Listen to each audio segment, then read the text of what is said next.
자, 제가 그 2부에서 여권 내부의 분열이 심화되어 가고 있다 했는데, 지금 이상민 그 5선이죠. 대전의 의원도 지난 1일날 국회 본회의장에서 처음으로 추미애도 퇴진하라고 말을 했습니다. 그래서 옆자리에 국회 본회의장에서 전해철 의원 친문 핵심이지요. 앉아서 이상민 의원에게 말을 걸었대요. 아유, 세게 나오셨는데요 하니까 할 말을 한 거지. 이상민이 이렇게 말합니다. 그러니까 전해철이 이게 참 모양이 밀리면 안 되는데 이렇게 말을 하니까 이상민이 바둑도 몇 수 내다보고 두는 법인데 이런 큰일을 그저 눈앞에 바라보고 저지르냐 하니까 전해철이 아무 말도 못하더라는 거예요. 이 사람이 전날 밤 청와대와 딴소리를 내면 문자 폭탄에 죽음을 맞는다는데 하는 걱정으로 밤잠을 설쳤다는 거예요. 왜 자기가 한번 추미애도 같이 물러가라 이러고 나니까 이제 대깨문들이 몰려와서 난리를 칠까봐요. 그럼에도 맹색이 5선 의원인데 세비나 흉내는 식충이가 될 수 없다고 일을 저질렀다는 거예요.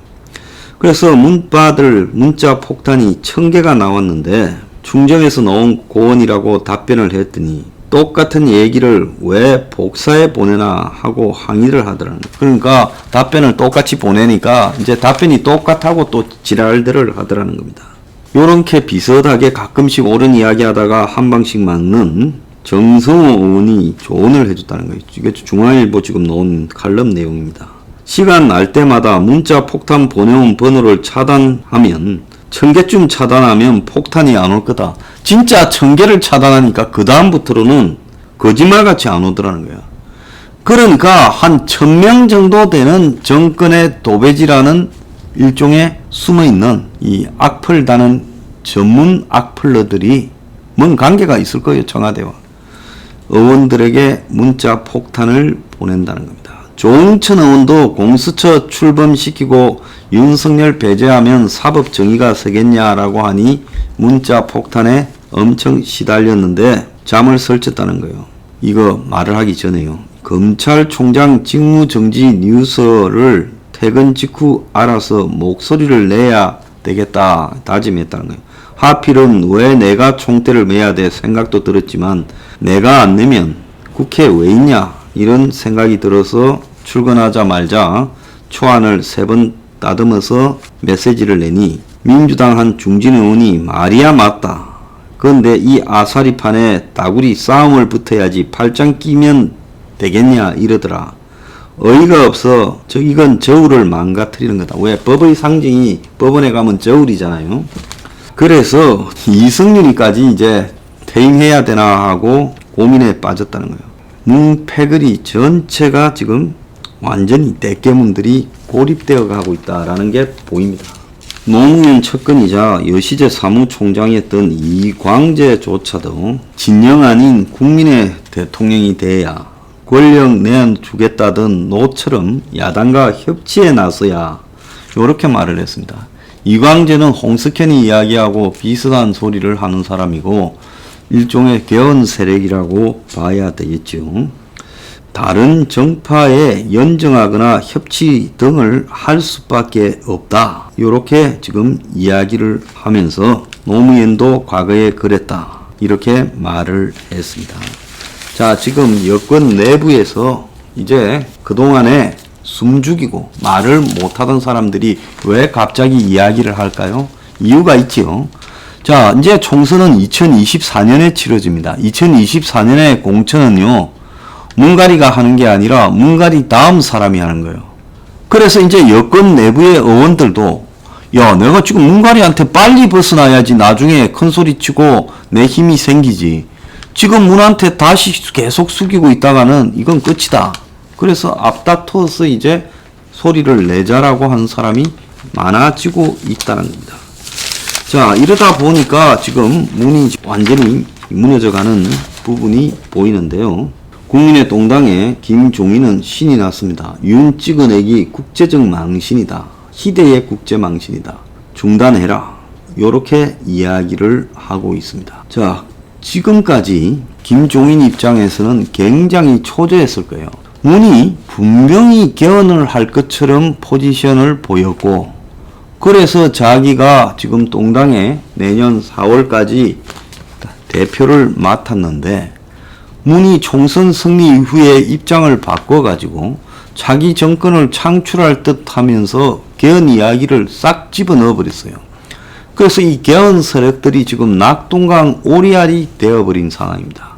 이 상황에서 최근에 한 보름 사이에 이 문가리의 레임덕을 가속화시킬 요소들이 터져 나오니까 지금 이 김종인은 이제서 문가리가 한두 달만 더 가면 개헌 이야기를 하게 될 거다.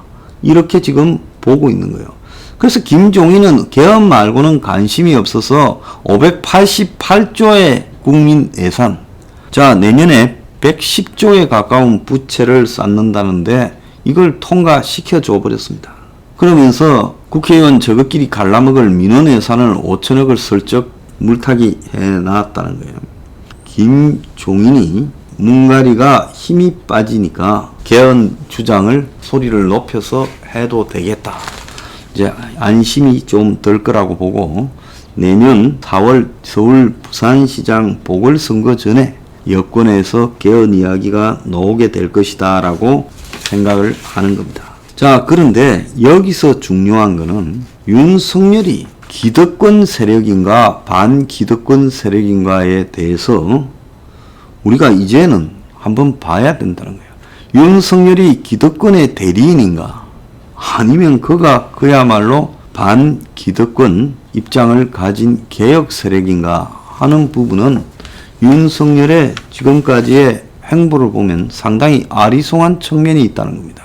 문 정권과 손을 잡고 문 정권의 초반에 권력을 다지고 집권을 하고 하는 과정을 철저하게 도와줬고요. 어느 시점에 이제 조국한테 칼을 들이밀었는데 그것이 검찰개혁이라고 허울을 쓴 검찰 해체를 막기 위한 부분으로 포장되어 있지만 그 내면에는 여권의 차기주자로 거의 굳어져가는 조국을 제거하기 위한 부분도 있을 수 있다는 겁니다. 그래서 세상의 이면은 다양하게 바라봐야 되고요. 물론 뭐가 어떻든 결과만 좋다라고 바라보면 이제는 끝없이 대중이 결과 추수주의에 빠져가지고 정치인들한테 이용당하게 돼요. 결과도 중요하지만은 어떤 의도였는가도 국민들이 알 필요가 있다는 겁니다. 자, 그런 입장에서 봤을 때 윤석열이 조국을 두들겨 잡은 부분으로 자기 대선 주자로 등장을 했는데 윤석열 편에 있는 사람들을 보면 조중동은 명확하게 윤석열 편에 있는 것은 맞아요. 조선중앙동아가 엄청나게 윤석열을 지원하고 있고 윤석열 대선 지지율 1위 어제 24.5로 만들어 주었습니다. 그리고 문가리 레임덕과 더불어서 윤석열에게는 더욱더 이 보수층의 지지가 쏠릴 거예요. 지금도 한 60%가량 쏠리고 있어요. 그럼 윤석열이 보수의 대통령이 될 거냐? 아니면 중간쯤 서서 좌우를 흡수할 거냐? 이런 부분으로 봤을 때 어디에도 지금 명확한 부분이 없습니다. 일단은 조중동이라는 보수 언론이 윤석열을 열심히 서포트하고 있다는 건 분명한 거예요. 그 다음 측면에서 봤을 때 홍석현이라는 사람, 양정철이라는 사람, 그리고 그들과 가까운 걸로 사료되는 김무성이라는 사람, 그리고 김종인이라는 동당의 대표, 이런 사람들이 다 연결되어 있다라는 부분을 부인하기는 어려운 부분이고요. 또 조중동이 저렇게 열심히 지금 윤석열을 서포트하고 있는 부분에는 삼성이라는 배경도 우리가 눈여겨봐야 될 부분도 있다는 거죠. 그래서 이 방송 듣는 분들 중에 윤석열 지지자도 많을 건데 지지를 할 때 하더라도요. 저는 일단은 그 사람의 핵심 지지층이 누구인가를 보고 그 사람의 정체성은 분명히 알고 지지해야 된다. 그래서 지금 윤석열을 지지하는 이런 세력은 기득권을 누리고자 하는 우리 사회에 대대로 기득권을 유지해온 기득권 인사들이 문가리 패거리가 불편하니까 윤석열을 앞세워서 지지할 수 있다라고 보아야 됩니다. 지금 실제로 그렇게 나타나고 있잖아요. 자, 그렇다면 윤석열이 기득권의 대리인이 된다면 적어도 저나 혁명 21 당원들은 그건 아니다라고 하는 입장이라는 거죠. 그러지 않습니까? 또 하나의 이명박이나 또 하나의 박근혜 비슷한 사람을 우리가 세우고 그에게 무슨 몰려가고, 대중들은요 이 정치를 갖다가 저거 운명을 결정하는 일을 스포츠 경기처럼 생각해요. 이길 만한 사람한테 태운다는 거죠. 괜히 지는 사람한테 태우는 걸 싫어한다는 겁니다. 근데 대통령은 게임이 아니에요. 그래서 이길 사람한테 태우는 게 아니라 오른쪽에 태워야 되고 자신의 이해관계에 맞는 쪽에 태워야 된다는 겁니다. 그래서 뉴스 브리핑은 윤석열이 기득권의 대리인인가 아닌가, 그야말로 기득권의 부패를 척결하는 반기득권 세력인가라고 봐야 될 부분이 있다는 겁니다. 원전 수사 뭐 이런 부분에 보면요, 저는 원전 부분을 없앤 문의 태도는 그건 100% 잘못됐다. 그렇지만은 무조건 원전 찬양으로 가고 있는 저 조선일보 등의 태도도 조금은 문제가 있다고 봐야 된다. 그래서 원전은 한꺼번에 없앨 수 없지만은 원전을 유지하면서 점차적으로 줄여가는 방법도 고민을 해야 된다. 원전이 많은 나라에는 사고 날 가능성이 상당히 크다라는 부분도 우리가 토론이 돼야 될 문제라고 봅니다. 그래서 문처럼 하루아침에 태양광 한다면서 원전 없애는 것은 비리죠. 그렇지만은 30년, 40년을 두고 원전을 점차적으로 줄여가는 거, 이 부분은 생각해 볼 필요가 있다는 거고요. 선진국엔 대부분 그렇게 하고 원전을 오랫동안 중단하고 또 30년 후에 없애겠다, 40년 후에 없애겠다라고 하고 있는 겁니다. 그래서 이명박식의 원전이 그린 에너지다 이렇게 국민들을 현혹시키는 것도 그것도 잘못이에요. 근데 윤석열이 딱 원전 부분의 수사를 칼같이 해요. 거기에 물론 문가리가 잘못했기 때문에 척결해서 다 깜빵에 쳐넣어야 된다는 동의합니다. 자, 그렇지만은 이런 부분에서 윤이 기득권의 대리인이라는 부분을 지금 수행할 가능성도 충분히 있다. 그래서 우리가 이 부분을 바라볼 때 균형 감각을 잃고, 윤이 넣어서 싸움을 하니까 떨어진다. 그 윤하고 문하고 싸워서 떨어지는 부분이 단초를 제공했지만은 코로나 문제, 부동산 폭등, 전월세 파동, 그리고 경제 붕괴가 그런 과정의 기본적인 토대가 되었다는 것도 우리가 알아야 된다는 겁니다. 이 부분의 전부를 윤을 영시하면서 그가 마치 보수의 구세주다는데, 제가 지금까지 윤이 가지고 있는 인맥이나 윤의 처신을 보면 윤이 보수의 구세주가 아니라 중간에서 한마디로 개헌 세력의 중심이 될 가능성이 더 높다라고 저는 보고 있습니다. 조중동은 100% 지금 개헌을 원하고 있어요.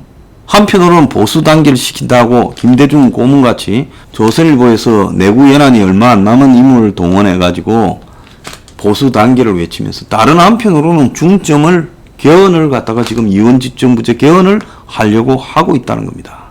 그게 방침이에요.